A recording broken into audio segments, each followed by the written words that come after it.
بینرانی خۆشەویست گەڕام و خدمەتان بۆ پێشکەشکردنی دامەی بەرنامەی ئەوڕۆی تەلەڤیزیۆنی پەرتۆ. لەم بەشە لە بەرنامە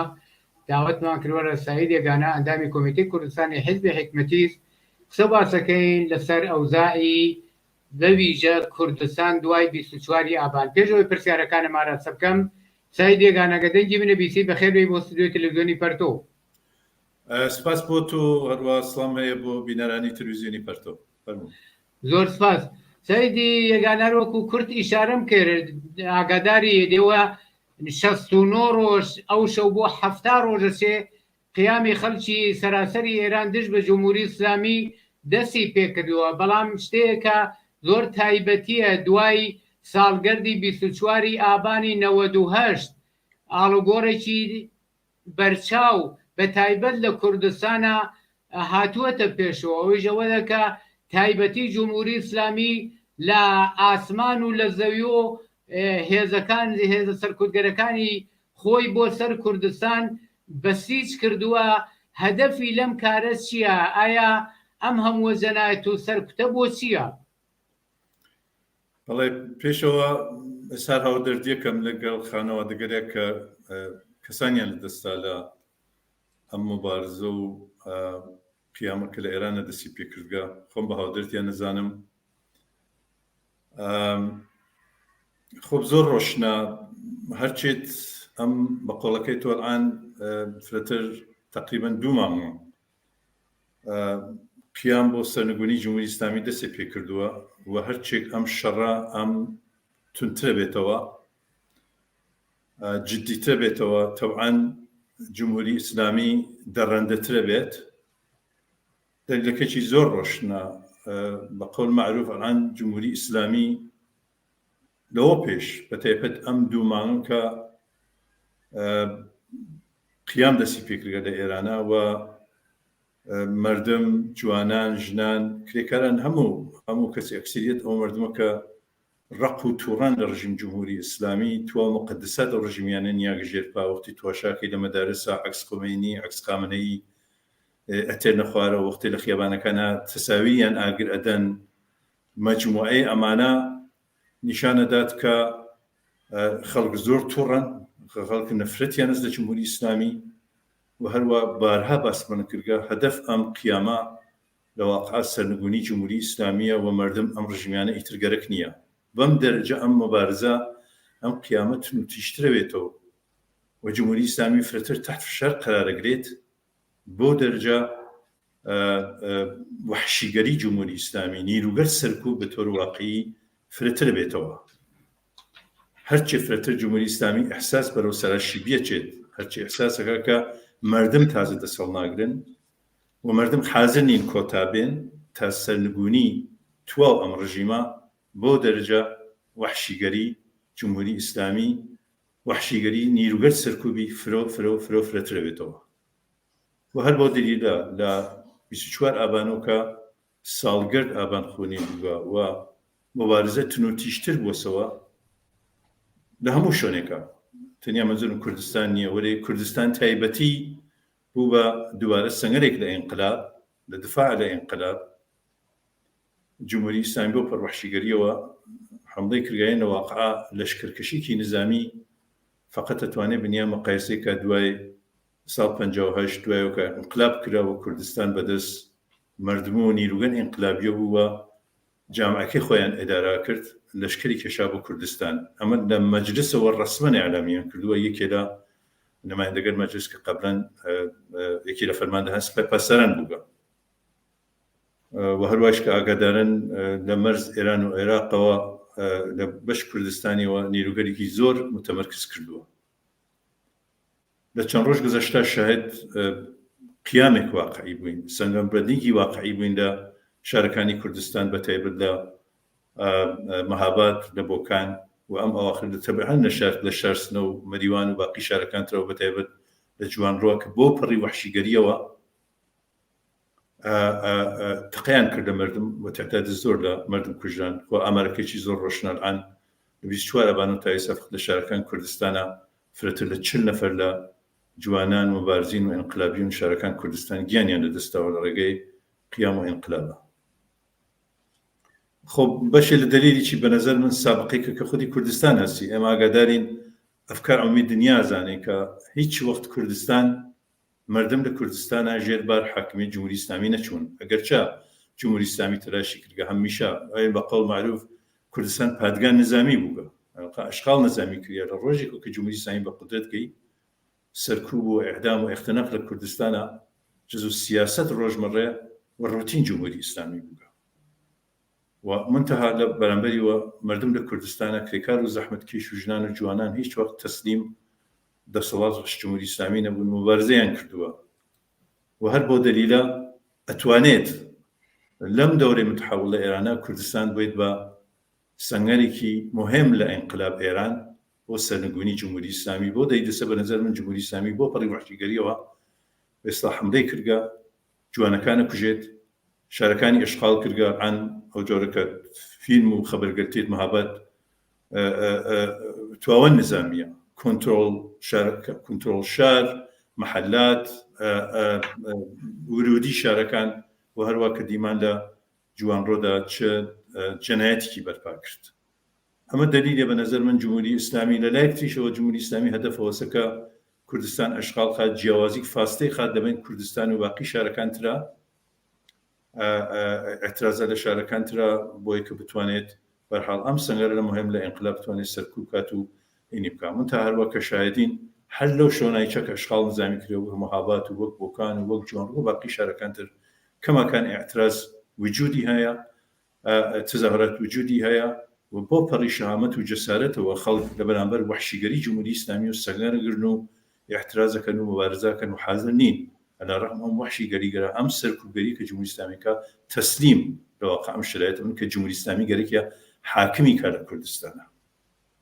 و نەتەنیا لە کوردستانە ئیسە لە شارەکان ترشات و تواشاکەی حمایەت لە کوردستان و لە مبارزات مردم لە کوردستانە بە پەهنای ئێران لە واقع خەریکە وەسعەت پێیاکات لە تارانە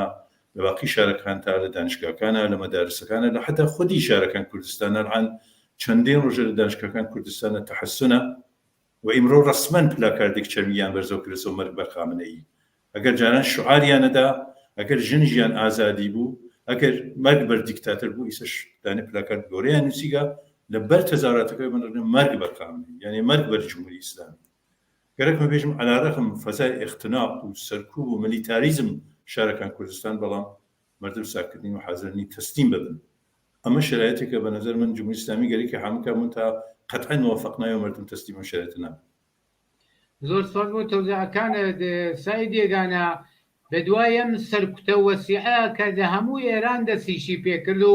بەتایبەت و زۆر ویژەتر لە کوردستان ئەم خوێن ڕێژی و ئەم جەنایەتەی جمهوری ئیسلامی بۆ هەموو دنیا ئاشکرایە بەڵام لەم وەزیەتە نیگەرانیە وجودی هەیە کە گوایە کوردستان تەنیایە و خەڵکی شوێنەکانی تری دەرەوەی کوردستان حمایەت ناکەن ئایا ئەمە چەندێ واقعیەتێدا ئەسڵان بۆچی موقعیەتی کوردستان لەم قیامە سەراسەریە جیاوازە بە نسبەت ئێران و بە نسبەت جێگاکانی تری ئێران بۆی ئەم مەسەلە چییە و ئایا ئەم نیگەرانیە واقعیە کە خەڵکی کوردستان تەنیان یا بە نەوعی مبارزاتی دەرەوەی کوردستان ئەنگار وا باسەکرێکە ئۆفتی کردووە کەم ڕەنگتر بۆتەوە ئایا ئەمە واقعیەتێدا؟ بە نەزەر من واقعیەتی نییە تۆ ئەزانم کوردستان بۆ دەلایلە کە باسم کرد شاید فازێک لەبەرەوە بێ قەدەمی لەبەرەوە بێ بە دلیلەوەی کە لە کوردستانە ڕق و تووڕەی مەزور نییە لە ئێرانە نیە هیچ فەرقێک ناکات بۆ جۆرەکە لە تو ساڵهای گذشتا 43 ساڵ حاکمیت ڕەش جمهوری ئیسلامی مردم لە کوردستانە سەرکوب کریاگن بە عناوین مختلف تحت فشار بووگن حتما لە شارەکان تیجاوا بووگە منتها کوردستان دقیقاً بە دلیل ئەو ویژگیە کە هەستی ئەو شرایطە کە بوویە لە گذشتا بە دلیل موقعیەتی تاریخی بووگە لە دفاع لە ئینقلاب لە ئازادی لە بەرابەری لە کوردستانە ئیستا کوردستان بە نەزەر من بەلحاظ شێوەی مبارزە و پێشڕەوی مبارزە و سەنگەربەندی لە کوردستانە شاید قەدەمی فازی لەبەرەوە بێ لەوەی کە بۆ دەرەجە بۆ موازەتە لە شارگەل ترە ئاوانیە شاید ئەم ئەحساسە شاید ئەم ئەحساسە بە وجوهاتکە گوایە مردم ئێستا کوردستان تەنیاس و کەس حمایەتی لێ ناکات بە واقعیتەوە نییە بە نەزەر من هەمزەمان تا کوردستانە لە 24 ئابانەوە کە ساڵگرد بێسڵا ئابانەوە هەشت بووگا یعنی ئابان خوێنی بووگا هەمزەمان لە هەموو شارێکا بە نەزەر من لە تارانە لە خوزستانە لە شماڵە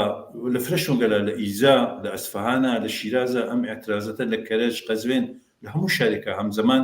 وەپا بەپای مردم لە کوردستانە جوانان ژنان کرێکاران ئەم ئێعتراز و مبارزە ئیدامەی بووە وەتا هەروە کەوتم لە کوردستانە لەم دەورەی چەند ساڵ 24 ئابان تا ئیسا کە ڕاحدودە 10 ڕۆژێکە گوزەرێت مبارزە تونسیشتر بووە و بەدەلی سابقەی لە کوردستانە تەبعەتەن جمهوری ئیسلامی بێسڵا وحشیانە لە واقعا لە بەرامبەر مردمەوە وێساکە خەریکە سەرکوبەکە و مۆردە بۆ دەرەجە مردم ئیحساس تەنیایەکەن وەلی واقعیەتی نییە بە نەزەر من ئەگەر وتم مقداری اختلاف فاز وجودی هەیە وەلی هەمزەمان هەر لە دفاع لە کوردستان لە مردم لە کوردستانە لە چەند ڕۆژ گوزەشتا لە دانشگاکانە لە تارانە لە مەحەلات هاتکنە خیابان شعار لە حمایە لە مردم کوردستان لە ئینقلاب لە مردم کوردستان ئینقلاب لە کوردستانەوە مبارزاتی کە مردم لە کوردستانەکەن مۆج لێدا بخصوص لە دوو ڕۆژ گوزەشتا فەرەخانگەری زۆر وەسیع بۆ ئەمڕۆ پەنجشەمە کە سێوم ئازاری دریاگا هەروەکە ئەیبینین مشاهدەیەکەین ئێعترازات هەم لە خودی کوردستانە لە دانشگاکانە هەم لە دەروێی کوردستانە لە شتارانە لە مەجموعەی شارەکانە لە شماڵ ئێرانە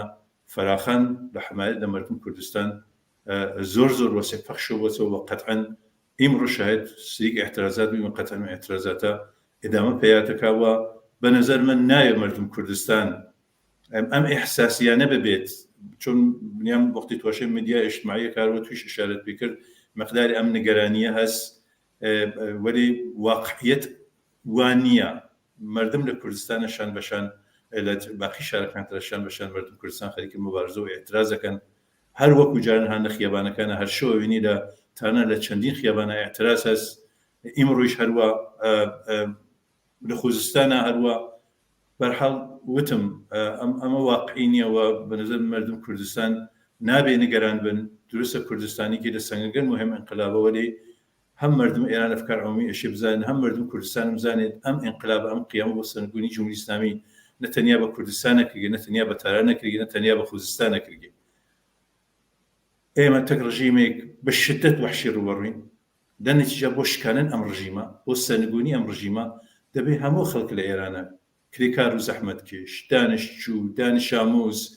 ژنان دەبێت دەست لە دەستی بۆ قدرتمەند بێنەمەیان و هیچ ڕێگەیەک تریش لە بەرامبەر مردم واقعەن وجودی نییە کوردستان تاران خوزستان هەموو شوێنێک دەبێت پای بەپای یەکتریست لە پاڵ یەکترینە دەستنەوە دەست یەکترین مستحکەم و ئیستوار ئێدامە بن بۆ مبارزە و نیشانەدات ئەلان هەروە کە باسمان کە فرەتر لە دوو ماڵ لەم قیامە خەریکە ئەوگوزارێت نیشانەدا کە ئەم شەڕە قەرانیەتەوە بێت و مردم گەرەکیانی ئەم شەڕ تەواوکەن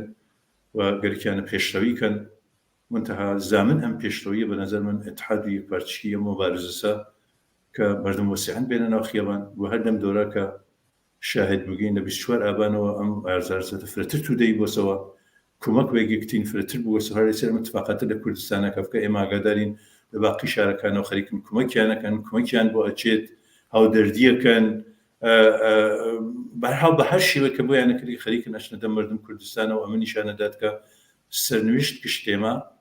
کرێکار و زەحمەتکێ ژنان و هەموو جوانان و هەموو کەسانێکە بەدەست ئەم ڕژیمەوە بەدەست ئەم ساختارە و یاس بووگەن یەکێکە یەک سەرنوێشتمانەست هەتە فۆسەکە جمهوری ئیسلامی سەرنگون بێت وە جامعەیەکی ئازاد بەرابەر خۆشبەخت و هەموو ئینسانەکان چ لە کوردستانە چ لە باقی شوێنەکانترا بەئێستا بە وجود بێت وەمە هەدەفێکەکە بەنظر هەم مردم کوردستان هەم باقی شوێنەکاندا مردم لە باقی شارەکانترا لە سەراسەر ئێران خەریکن دووباڵێکن و بەرحاڵ شوێن یەکگرن. زۆر سپاس لە قسەکان تا باسی سەرکەوتن و پێشڕەویت کرد و دەبێ بەدەدەم ڕژیمەوە خەڵک نەجاتی بێ لە مقابل ئەم هەموو وحشیگەری جمهوری ئیسلامیە بەڕایەوە ڕاکار چییە و دەبێت چ بکرێ ئایا خەڵک بەغەیرە سەرکەوتن و کێشانە خوارەوەی جمهوری ئیسلامی ڕێگاتریان لە پێشە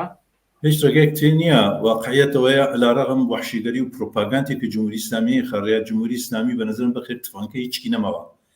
بەغێر تفان و بە ئیسلاح کەسانگەری کە هانە دۆروبەرەیە بە هەر دفاعی لەکەن تا ئاخرین سەنگەر هیچی پێ نەماوە بە تۆر واقعی بقول معروف هجي ريش وبشم أمر رجيمة توار رجياقة نفرت لرجيم جمهوري إسلامي الدنيا داقرتك نتديا إيران وحشي قري جمهوري إسلامي جناية جمهوري إسلامي تجاوز الزندان كان أصلا دنيا زانت خبر لإيران لنتيجة هیچ ڕێگەیەکتر نەباوەسەوە بە نەزەر من ڕێگەی کە الآن مردم دەستیان پێکردگە هەموو ئەکسەریەت ئەو مردمە کە بەدەست ئەم جەهەنەمە گیریان کردگە ڕەنج و مەشەقەت گیریان کرد هیچ ڕێگەیەکتر نەماوەسە واقعان لە بەرامبەر مردمەوە ئێمە 2 ساڵەمەوەریشم قەزن چ ساڵژنەوە بەرە قسەمانە کردگە ئیسە شەر تکرارێکە نەدروستی منتەها ئایسە جامعە بۆ نەتیجەیەک کە بەلاخەر تەکلیف خۆی تەگەم ڕژیمە ڕۆشنەوە کاتەوە واقعان ڕێگەیەکتر نەماگەسەوە هەروە کە ئیشارەم پێ کرد بە نەزەر من ئەم ڕژیمە فەقەت فانکەی ماگە منتها لە دەروونە پوسیاگە خبرگەر زۆر تێت لەناو خۆیانە خەریکە شقشقاون ڕۆحیان لە دەسەدەن الآن نزیک 2 مانگە مبارزە و اعتراض لە سەراسەر ئێرانە بە هەموو شێوەیەک خەریکە ئیدامەی پێ هەست تعرض بە جمهوری ئیسلامی زۆر وەسیعە نیرۆکانی ڕۆحیان لە دەستداگە تەفرەقە لەناو خۆیانە خەریکە بە وجودێت بە نظر من تەنیا ڕێگەی بۆ شکاندن ئەم ڕژیمە گۆستەرش اعتراضات تودەیە اعتصابات کاریگەریە بەتایبەت اعتصابات کاریگەری کە نفس اقتصاد و مملکەتەسە بە چەندین اعتصاب قدرتمەند بە نظر من لە مەراکز مهم سەنعەتیە وەک پترۆشیمی وەک نفت وەک خودرۆسازی واقعا نتوانن پشتم ڕژیمە بشکنن اعتصاب معلمان نازانم بانز شەستەکان و باقی مردم جوانان و ژنان و کە دانیشتوان کە شۆڕژ ڕانان حد أقل لم دومانان روج نبوغا أكثر دانشگاهان اعتراض و مبارزة على رغم تهديد دستگیری هراسات بسیج حمله مجموعة أم جورشكالات دستگیری زور وسيع والله من اعتراض وجودي هذا نتيجة ديلي وسبب زمن أمرت من روحيان ترسيان شكياغا وبيان ما ريجيتيان بنا ما قصوا ريجيتيان بنا ما سوتش زويك أم ريجا ومبارزة إذا ما بدن إمش بشبان يعني إمش حمايتي أنا كين دنيا خەریکە حمایەتیانەکە ئەفکار عمومی دنیا خەریکە حمایەتیانەکە نەفرەت لە جمهوری ئیسلامی واقعا زۆر وەسیع ئەم مردمەشی بزانن و ئەم پشتوانێکی زۆر گەورەست بۆ ئیدامەی مبارزە و اعتراض تا سەرنگونی من تەسەوەرم ئەوەسا ئەم وحشیگەریش ئەتوانێت تێبشکێ هەروە ئەم دیوار وحشەتە تێشکیە بە اعتراض و مبارزە و جەسارەتێک کە مردم لە خۆیان نیشاندا ئەم سەرکوبگەریشە بە نەزەر من توانێت تێبشکێت وە ڕۆژێک بە نەزەر من زۆر دور نییە کە شایەتەوە بین حملەکان بە زیندانەکان ئازادکەن مراکز نظامی خەلع سەڵاکەن حتا رادیو تەلەڤیزیۆن بگرن بە نەزەر من ئەم ڕۆژە زۆر دوور نییە من پێم وایە ئەو جامعە ئەتوانێت ئەم توانیە هەست ئەم نیرویە هەست ئەگەر متحد بن ئەکەیت یەک پارچە بن و خۆیان ساز بمدەن بەم هەدەفە بگەین بە هیوایەوەی کە ئەو اتفاقە بکەوێ و ئەو دەیان و سەدان و ملیۆنها خەڵکەی کە دەبینین 10% زیاترەگە بە ئەغراق و بڵێن 10% زیاتر خەڵکی و کۆمەلگا کە هەمویان قین و تووڕیان لە جمهوری ئیسلامیە نەهاتوونەتە مەیدان هیوادارین کە ئەو بەشەی کە تا ئێستا بە هەر دەلیلێ دەور و نەقشیان نەبووە بێنە مەیدان و جمهوری ئیسلامی ڕاکێشنە خوارەوە زۆر سپاس بۆ تەوزیحتان و بۆ بەشداری لە بەرنامەی ڕۆی تەلەڤیزیۆنی پەرتۆدا سەعید یەگانە وەختەکەمان تەواو بووە گەنا پرسیار زۆر سپاس بۆ تۆ زۆر سپاس بینەرانی عەزیز و خۆشەویست بەم جۆراتینە کۆتاییەم بەشە لە بەرنامەی ڕۆی تەلەڤیزیۆنی پەرتۆ داوەتەکەم بینەری ئیدامەی بەرنامەکان نابن کات و ساتێکی خۆشتان بۆ